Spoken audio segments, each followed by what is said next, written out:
What's going on, guys? Your boy Amazing. We're back with another video, and in today's video, guys, I'm going over this underground labyrinth here, and I have my recorded run here. And basically what I'm going to do, guys, I'm going to do a rundown and also kind of explain some of the parts that you guys might not know, and also just like tips and tricks so you guys are able to clear this labyrinth, because I know it is a little bit difficult. So before we actually hop into the video, make sure to subscribe to your boy Amazing. We are on the road to 25k subscribers, man. At the time we're recording this video, I'm at 24,700 subscribers on the YouTube channel. We are like 300 subs away from the 25k, man. You guys have been showing an insane amount of support. And with that out of the way, let's hop in and discuss the underground labyrinth. Alright, so I recorded my run, and I actually did speed through some of the fights, basically. So like I put it on like 5 times speed for the fights, so we can kind of just let the video rock. But yeah, we'll kind of just discuss along the way. But yeah, man, the labyrinth itself is a very cool game mode, I will say. The only thing that I don't really like is that a lot of the things, especially the passives, are RNG reliant, and also just getting the characters you want too. Okay, first things first. Your first character pick, this is going to be a very important pick for you guys. I would say the best picks are going to be the green Brawler Bond, the blue Brawler Bond, blue Demon Meliotis, and the red Elizabeth Hawk. Those are probably your best picks, and the reason for that is because the green Brawler Bond, he's going to heal your allies start a turn as long as you have him in the front. Blue Brawler Bond, if you get Summer Merlin's gonna be very good because he can make it so that they lower their attack if they don't attack Bond. So every time you're sealing and stuff like that, they make sure that Bond lowers their attack related. And then having blue Demon Meliotis, he kind of just speeds through the first bit like really quickly, so that's why you would want him. And then Elizabeth here has a backline passive for unknown race and goddess allies, which can be, it's not the craziest thing in the world, but it can definitely help. So those are like my top picks, I would say, for like the beginning labyrinth. So let's continue.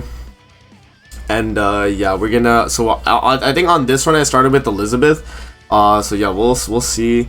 Let's skip ahead a little bit. Yep, so we start with Elizabeth, and yeah, as you guys can see, I did speed up the run so that you guys can see me clear, but also so that you're able to see like how exactly the runs go, because I know some runs are gonna be kind of long, but luckily having it sped up, you guys can kind of see everything that went down. So now that we're done the first fight there, this first bit right here, either choosing Awakening or Enhancing, I actually did do the math, and Enhancing, it gives you a little bit more than Awakening 2-star at the beginning, but it's very negligible, guys. You really don't need to pick like Awakening or Enhance. I would say Awakening, just because it's on the left, is probably the way to go, because you guys will see here that because you pick Awakening, actually it doesn't really matter because both of them are going to the one. Yeah, I mean, I guess it doesn't really matter, it's up to you. But you have the option of Enhancing again later, and I think like taking the Awakening early on will probably be better for the run in general. Yeah, so the first bit of heroes here on the second pick, you have a few options here. I think the best options are going to be Summer Merlin, Red Escanor. Green Escanor can come in clutch, but he's not the craziest thing in the world. And then the Ragnarok Green Merlin, actually. So the reason I'm picking those characters is because they all have good stats. Red Gold is also an option too, if you do want the attack seal. But I think Summer Merlin, if you do want to reset for Summer Merlin, by all means, I think that's probably the best way to go about it, because Summer Merlin carries you through the early game of Labyrinth, and late game she's okay, but she definitely can be replaced in the late game. But yeah, early game though, definitely a stable character you want to pick up. So yeah, so the moment I got Summer Merlin, I was like, okay, that's the character I'm running. So now we have Red Elizabeth and Summer Merlin. Another thing to note as well is that moving Summer Merlin to the left can be a detriment, but I also thought like it doesn't really matter, because if I get a merge with Merlin, she's gonna do more damage, and also I'll probably have a chance to top deck again. So I don't think it really mattered me moving her position there. But having her in the farthest left is not the technically not the greatest slot. Like you'd want her in the middle, because if you top deck, it wouldn't merge and you would have an extra card. But it doesn't really matter, man. It really doesn't matter, in my experience at least. Yeah, and so we picked the passive one, and yeah, you guys will see the fights go really quick when you have Summer Merlin as well, because all you have to do is you do the double attack, boom, their attack's healed. and then you just kill them the next turn, right? So it's fairly simple in terms of like, you know, what happens there with the characters. But yeah, we get to a part here where it's a passive now. So now it's, you know, it's come down to where we need to decide what passive we're gonna pick here. So the first passive here we have is increased basic stats of allies on the battlefield if they are the same race. So we automatically can't pick that one because we have Elizabeth and Sarah Merlin. Elizabeth being a goddess race and Sarah Merlin being unknown race. So I was like, okay, that's a useless passive. If I'm gonna keep you know, Elizabeth on the team, that's not really gonna help me, right? And then so the next one we have here is lifesteal increase. Increases the hero's lifesteal by 30% when using a skill when the hero's HP is lower than 50%. So that's probably the only good one here, because this bottom one is inflicting damage dealt by skills with charge effect is increased by 150%. And I don't have a single character that has charge, and it's also relying on me getting a character in the future that has charge as well. So the best passive that I can pick is going to be the lifesteal increase. For you guys, when you get a passive here, remember that, you know, you're relying on whatever units you have at the moment. Go off of that. Basically, you're trying to build a team and build passives based on the units you own. So let's say I was to own like, Bond. Let's say I started with blue Brawler Bond, and then I got green Escanor, okay? So because they're both same race, I would actually pick this top passive for them instead of these two, because I would get 10% basic stats, and that would help me tanking, and I would also dish out a little bit more damage. So obviously that's what it comes down to, guys, when you're going through, is definitely make sure to think about, you know, your passive picks. So I think I picked the lifesteal one, right? Yeah, I picked the lifesteal one because I was like, okay, that's the only one that I can actually get a benefit out of. And then we move into the next fight here. And yeah, so this girl does this thing. Summer Merlin obviously carrying. I think this fight is actually like the fight that I start losing if I don't bring Summer Merlin. Like whenever I bring like Escanor or like Brawler Bond, when I get this far in on the Twigo, I start to lose. It's kind of annoying. I think if you have Summer Merlin, it makes this a walk in the park. But if you don't, good luck, man. Your attack steals on gold are gonna have to go crazy. So this is the second passive pick here. As you guys can see, literally nothing useful. We have increased damage dealt by skills with sever effect, which I do not have a single sever effect. Restores HP by 50% of damage dealt to an enemy when a skill with the rupture effect is used, which is completely useless as well. And then this one is increasing allies basic stats by 30 if the hero uses a stance skill to remove an enemy stance. That one's the most useless passive because there's no way I am getting a stance cancel you know, on an enemy as well. Like the only time it would happen is maybe counter melee, right? So, you know, all those passives, it didn't really matter which one I picked. I think I picked the rupture one because the stance one I was never gonna get off. I think I picked the rupture one at the end. Let's see here. I was kind of contemplating, or I picked the damage dealt one. Did I pick the damage dealt one?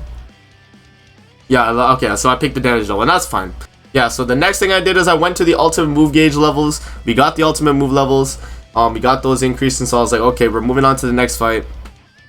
We go into the next fight, and yeah, we're basically spamming the attack skills of Merlin. Always top decking a card with her is very nice because then you're gonna have a higher chance of having 2 cards with Merlin. We didn't actually top deck cards there, so we were actually attacked. But we do finish off the fight in the second half here. Elizabeth unfortunately took some damage, but it's okay. We were able to lifesteal a little bit of HP back. So now we're at a position where it's like, you know, we can pick either Awakening. You guys can see here. You can pick either Awakening or a character. Early on, picking a character is the most valuable thing you can do because you get CC, and you're gonna need the CC if you want to go first against the counter Meliotis at the end of floor 1. So always picking a character is the best way to go about it, in my opinion. You can stay with 2.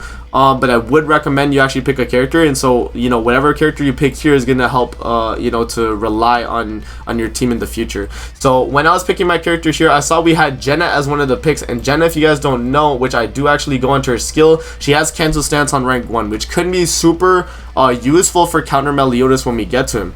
So, you know, I was like, okay, Jenna is definitely a good pick, so I actually did pick up Jenna, and I moved her to that slot, and we moved on. So when we move on here, I still only had these 2 passes right here, which are both useless basically, right? There's no damage increase, no basic stat increase, nothing like that. So I didn't really have a good passive going into these next floors. But, you know, I was doing okay. We were still able to attack seal spam, which, you know, Summer Merlin was able to provide for me, which is very good. Because every time they kept attacking, we were able to attack seal, which is very nice, so that the enemies could not damage us. Yeah, enemies just start wasting cards, and we move on to the next phase of the floor. So moving on here, we have a passive right here, and this is the passive you guys want to get, man. This is the reason why I think I won this Labyrinth, is because I got this passive right here. So this passive, you know, increasing heroes damage dealt by 20% against attacking debuffed enemies, that's good, right? Attribute enhancement decreases the hero's damage taken from disadvantaged attributes by 5%, that's okay too. But then you see the passive in the middle that says ultimate move gauge increase, fills the ultimate move gauge of allies on the battlefield by 3 orbs at the start of the allies turn if they are all of different races. And you guys can see I'm running Summer Merlin, Jenna, and Elizabeth, and they're all different races. We have unknown race, human race, and goddess race. So that is automatically the best passive you could probably get throughout doing this event, because that passive makes it so that I'm guaranteed going to have a ult on turn 2, which is so nice, especially when fighting counter melee, and that's going to come in clutch a lot. So right here I did pick SR Slater. And the reason I picked SR Slater is because his debuff seal card can actually seal stances. So you guys see I do pick him, and because he is human I have to swap him with Jenna. So Jenna unfortunately was not able to be tested on the counter melee here, but I was able to use Slater there instead, and we did actually swap Slater in that position. So yeah, so right here, this is where you have the shop right here. You can obviously check the characters. The first thing I would do is check the characters, see who you can get, and then also the next thing I would do is I think you're able to get it. Okay, you're not able to get a passive. Yeah, so the next thing I would do is probably focus on Awakening or Hero Enhance. Right, so right here you guys can see this pool of characters, not the greatest in the world, and especially since like my character lineup is already very good, I was like, okay, I don't need to pick any of those characters. Let me see what else I can benefit from this. I was trying to see, like, you know, Awakening, I could get 2-star Awakening, I could get Hero Enhance. I think I took the Awakening there, yeah. So, you know, getting the extra Awakening starts is very nice. And I think later on as well, it's going to help a lot. So right here, I was able to out CC. I'm not sure the exact CC actually for counter melee. So my team had 34k. Let me know in the comment section below, guys, what you guys, like, have as CC going into the counter melee fight. Let me know, because I'm curious to see, like, what his actual CC is, because it doesn't show it, but you're able to out CC the boss. Right, which is definitely something important to know about. So yeah, I did not speed up this fight right here, because this fight's very important. You guys need to see what I'm able to do on this fight. But yeah, that SSR gauge buff that we got earlier is definitely the most game-changing buff we got through this entire run. So you guys can see automatically we go first, and he is doing 1 stance and 2 attack seals. So automatically we're able to seal both of that with Summer Merlin and Slater, and we actually, since we did top deck a Slater card there, I was able to actually get the merge, and we get Slater ultimate too. So this was very lucky on my part, I'm not gonna lie, definitely very lucky. And I don't think I top decked double Merlin as well. Did I? I did. Okay, so I still could have, you know, even if I didn't get the Slater ult, I would have been okay still, because we would have just double attacked with Merlin, sealed, and then the following turn I would have got Slater ult. So regardless, I think this is still, you know, for what it is, it was a lucky run, but it was still, you know, an attainable run if you guys had this exact same team, let's say.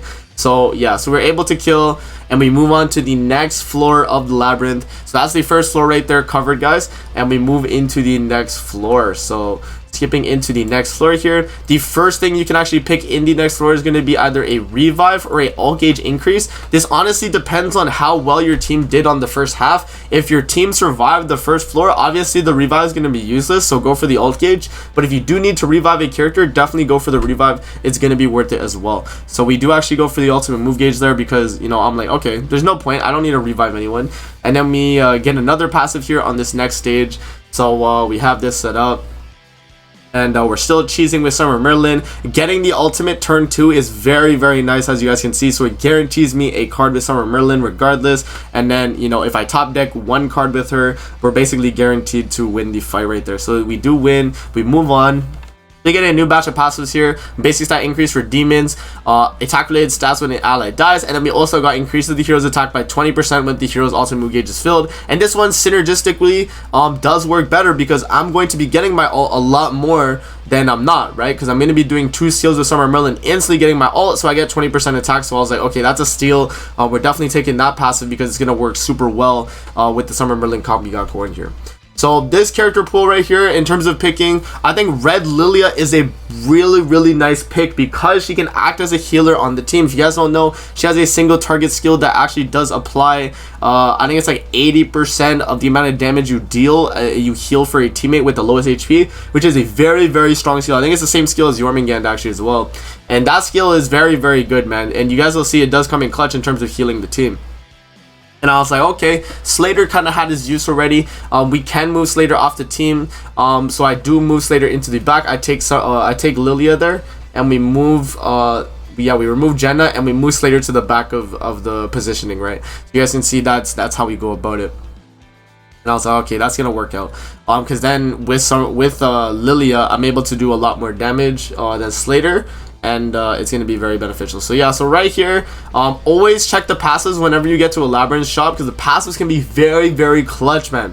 So as you guys can see, we got the increased pierce rate one for increasing pierce rate by 20% for each orb, and increase it by an additional 100% if completely filled. And then we also got increases the hero's damage dealt by 10% for every orb in the ultimate move gauge. So those are two really good passives.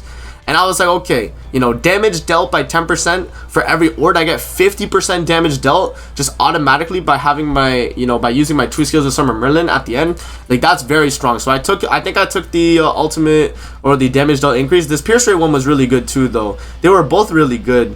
You know, the increased allies basic stat one in the middle is not the craziest compared to the top and the bottom. But yeah, always checking the passive is going to be very good. You can also check the characters too, but I saw that passive instantly and I was like, okay, I know I'm definitely taking that passive because that's just a super strong passive there for me. But yeah, right here we just start you know, sealing as usual. Summer Merlin is very good for the early bit of this you know, fight right there. And as you guys can see, we also did heal up Elizabeth because of Lilia throughout the fight. And yeah, so we got to another character selecting screen, and I was like, okay, so I'm coming up on fighting Droll, and I'm gonna need a green DPS character that can help me kill Droll because I literally have no one to kill him. The only character I have that would remotely do damage on Droll, which is the second boss, by the way, for floor 2, is gonna be probably like Lilia and Summer Merlin, because Elizabeth's not doing any damage.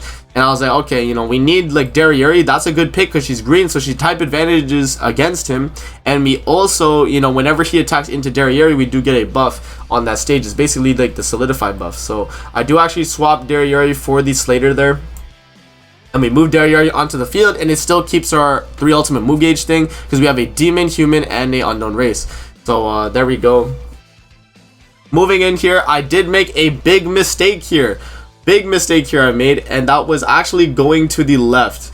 Because going to the left, you guys will see what I do when I go to the left. After I clear this fight, I get a, you know, because that random box one right there is like, you know, it's random. You either get an awakening, you get a fight, you get, you know, basically anything you can get. And I got the worst RNG there. I got a regular fight on that node right there. You guys will see the moment we load in, on this node we got a regular fight. So I was like, okay, that's a scam, and I literally did not need the heals. I barely needed the heals, right? So I was like, okay, that was kind of a waste. I could have definitely got some enhance, and I could have, you know, moved into this middle area here, and I could have got an awakening or an alt gauge. But I guess it kind of worked out because I was able to get the this passive right here. I don't know if that passive was too beneficial, we'll see. But yeah, once I got into this part of the fight, I was like, okay, you know, we'll go to the left because we get another character option. We also get, you know, 2 passive options as well, or 2 passives we can gain throughout the fight. And I was like, yeah, definitely getting to the character or the ultimate move level could be good. So we're able to go through there and see what we get there. So right here, I'm like, okay, instantly double attack with Summer Merlin. Obviously, we got to get the attack seals. You guys know. But they do have debuff skills, so they were able to damage me, unfortunately. But as you guys can see, the Summer Merlin just hits super hard on the ults. And having the heal card there, Lilia, I was able to heal up a little bit. This is where we do get another set of passives. And I was like, okay, so this passive setup, the only good one is going to be increasing the allies crit chance, because this one is if they're the same race, they get 20% basic stats, which, you know, my team, I do not want to have the same race. And then the top one is going to be restores 50% of damage dealt when using a charge skill. So the only one that was beneficial for me was the crit chance one. The rest of them were basically useless to me. I was like, okay, we'll take the crit chance. You know, we'll check the character here. So I checked the character and I'm like, okay, none of these characters are really viable on my team right now, because if I'm going to replace one of them, I'd have to put, like, you know, either Monspeed or Esterosa for Darieri, but that's that's just not viable. Estarossa would have been okay because I would have been able to push like an ultimate, let's say. But you know, he's not the craziest thing in the world, so I was like, okay, I'll keep Darriere, I'll get her ultimate, and I think that will help me. I mean, Estarossa is an option, but I decided not to, and I decided to opt for the ultimate move gauge level. I was like, yeah, I can get 4 to 6 Darriere. That would be a little bit better. And then I was like, okay, so we check this one right here, the Underground Labyrinth store, and we see these passes right here, right? Like, these passes all look really good. Increases the hero's damage while using ultimate moves. Increases the basic stats of the allies if they're the same race. That one's not good. And then revive. So I was like, okay, these are all UR passes right here. They're all kind of good, except the middle one. And I was like, okay, I'm not going to take any of those passes because I don't need to waste any of my points right here. If I am going to go through this, I'm actually going to take either Awakening or a Level Up, I think. That's what I went for. It's either that or I went for the passive there. But the passive one on the left was RNG, so I was like, okay, no, I'll just go for, I think I went for Level Up here. I think I did go for Level Up. Let's actually see. Did we take the Level Up? Yeah, I think we did. Yeah, we took the Level Up. And then let's skip a little bit past here. Yeah, we did take the enhance. So we got to level 47 going into the Droll fight. Unfortunately, my CC was under the Droll CC. So, you know, again, guys, let me know in the comment section below what Droll CC was for you guys. Because for me, I was at 57k CC and I was not able to out CC. That's going to be, you know, something to take into account. Yeah, moving into the fight here against Droll. This fight is probably the hardest fight other than the Meliotis fight at the end. The Meliotis fight at the end is very hard too. This fight is kind of hard as well, I'd say, in terms of what happens here.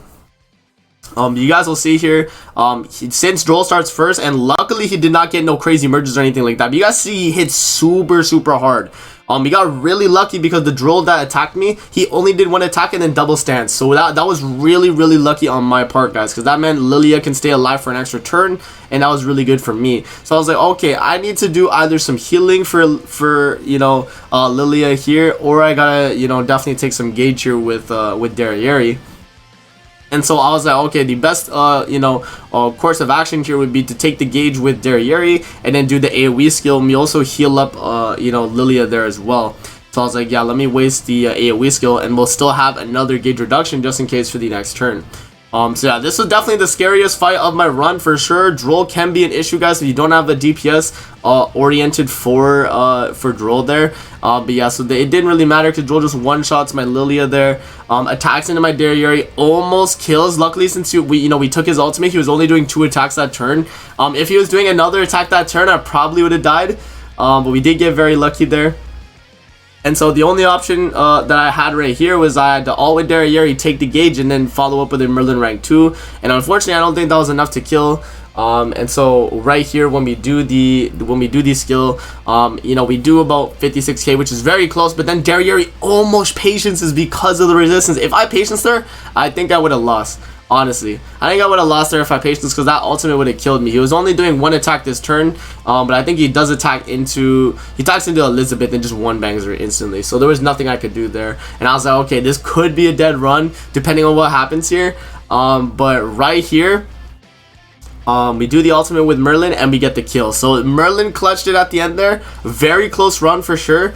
But you know, it honestly depends on like what your RNG does around those parts of the fights, guys. I think the Droll fight is one of the hardest fights in the entire Labyrinth. So if you can beat Droll, you know, props. I think, yeah, Droll is when you get the SSR pendants as well. So yeah, and then we move into floor 3 of the Labyrinth here. The first option you have here is going to be a revive or a ultimate move level. If you lost characters from the Droll fight, you want to go for the revive guaranteed. Having more characters is going to be very nice, you know, especially on the later half of the bosses, because you're going to need it, man. You're definitely going to need it, especially when you get to Meliotis. You have to have characters, you know, revived or acquired for the team. And you guys will see here that my team does become a little bit cracked here in terms of what we got. Unfortunately, I never got a basic stat increase the entire fight for different race characters, which was very unfortunate. If I got that, I think that would have made my run a lot more smoother. But yeah, right here was another passive we were able to choose. So we had increased allies defense by 10%, increase fairy allies basic stats by 5%, and then increase allies attack by 5%. So I was like, okay, automatically allies 5% attack is really good because that means I do more damage. Defense 10% is okay, but defense as a stat is not the strongest stat in the game, you know what I'm saying? So I was like, okay, I'm gonna skip out on that. Fairy allies basic stats is also kind of, you know, it's very niche, and I didn't even have a fairy on the team, so I was like, okay, let me take the attack, right? I was like, let me take the attack. I did hover over defense a little, but I was like, nah, let me just take the attack, right? And yeah, and then the next thing we have here is going to be a character pick. We did get Margaret. We did get Margaret here, which is a very good pick. The reason why Margaret is such a good pick, especially on this floor, is because we get a cleanse. Cleanse is very nice, and we also get the damage dealt damage reduction, which can be make or break for the fight, which you guys will see later on in my labyrinth here. I actually did get some cracked RNG later on, which is very, very cool. Yeah, so let's actually play. We do actually pick up Margaret. We swap out the Elizabeth backline because the Elizabeth, I don't know, and you guys have to let me know if backline passes work if your character is dead. I don't think they do because your character acts as like they're not there, so I don't think they actually count if they're in the sub dead. So I do think that replacing a character in the sub is the way to go, and then I can move Margaret onto the team because I'm not, you know, gated by my typing or anything like that, which is good. So I do swap Derriere out. I'm like, okay, Derriere is not really doing much for the team. I was like, okay, I can easily swap that out. So we do put Margaret onto the front there, and I press OK. And then we move into the next part of the fight here, which is going to be either taking Awakening or recheck this. So we do check the right first. You always got to check the shop, guys. You never know if there's going to be a really good passive or not. So I did see the passives here, and I think this was a mistake because this passive never saved me throughout the fight.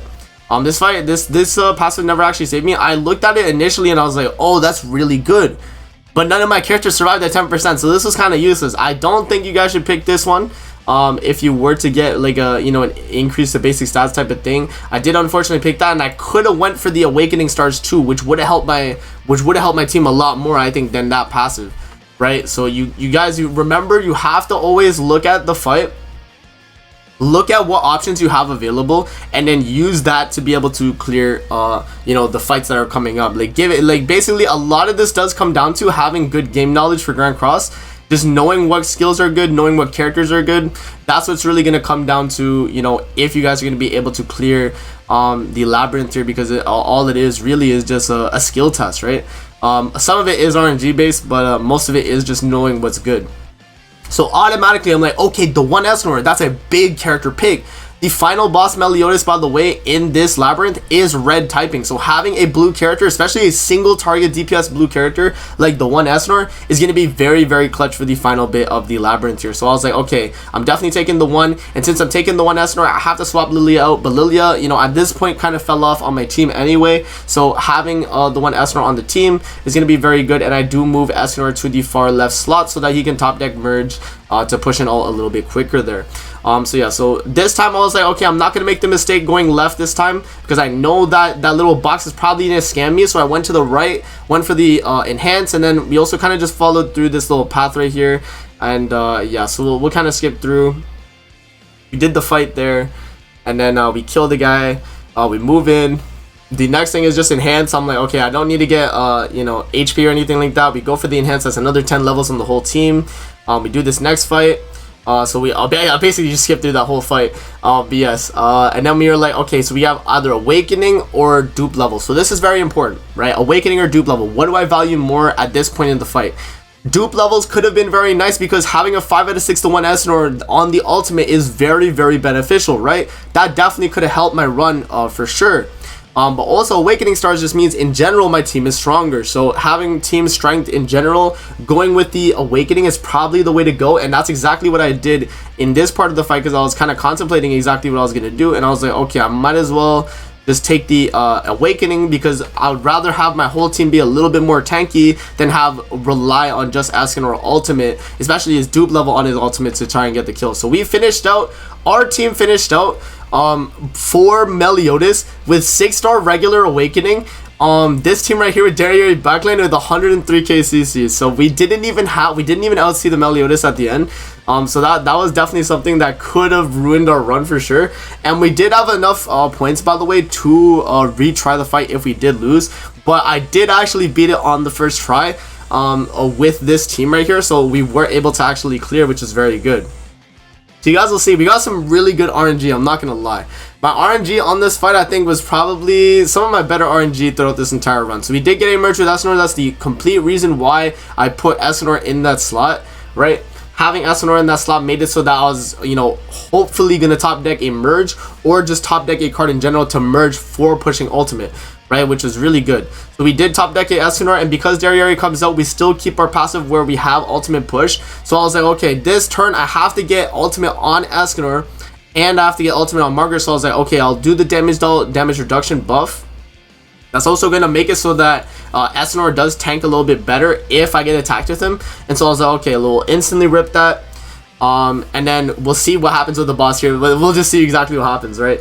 So he does go and attack into Margaret there. Margaret dies, unfortunately. He does waste his ultimate, so that's one skill. He does his second skill there, and then he does a third skill onto Derriere, killing Derriere, relying on my Essenor ultimate to win me the fight, guys. So that's what it really came down to at the end, you know what I'm saying? It really does come down to having the units available, getting lucky with the passes. The passes really clutched it for me, and I was looking at my attack. I was like, is Essenor really gonna kill? You know what I'm saying? 900% of attack, was it enough?